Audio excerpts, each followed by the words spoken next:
Es atgādināšu, ka sākumā reforma tika pieteikta kā kvalitatīvas izglītības reforma. Nevis maksāšanas reforma, nevis skolotāja algu, nevis skolu jautājumu.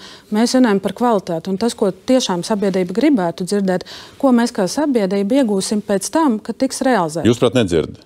Mēs redzējām vienu jaunu noteikumu redakciju, kas mūs nedaudz pārsteidza, ka kvalitātes kritērijas ir noteikti šobrīd, ka izglītības iestāde ir akreditēta. Mēs runājam par to, ko iegūs bērni no šī visa.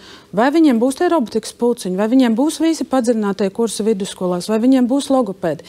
Mēs runājam par to, ko sabiedrība saprastu kā ļoti nozīmīgu investīciju. Vecāki saprot, nesaprot, ka šobrīd, uz ko mēs ejam? Vecāki skatās uz šo karti un redz pabeigts skolu tīkls, un es domāju, saprot, ka likvidēts.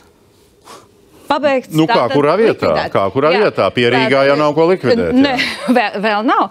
Un tas nozīmē to, ka, ja ir pierobežā šis skolu tīkls tā kā pabeigts likvidēts, tad mēs braucam tuvāk lielpilsētēm. Mēs braucam tur, kur ir skola, tur, kur ir pulciņi, veidām konkurenci un pametam šo teritoriju, kurā mēs esam dzīvojuši.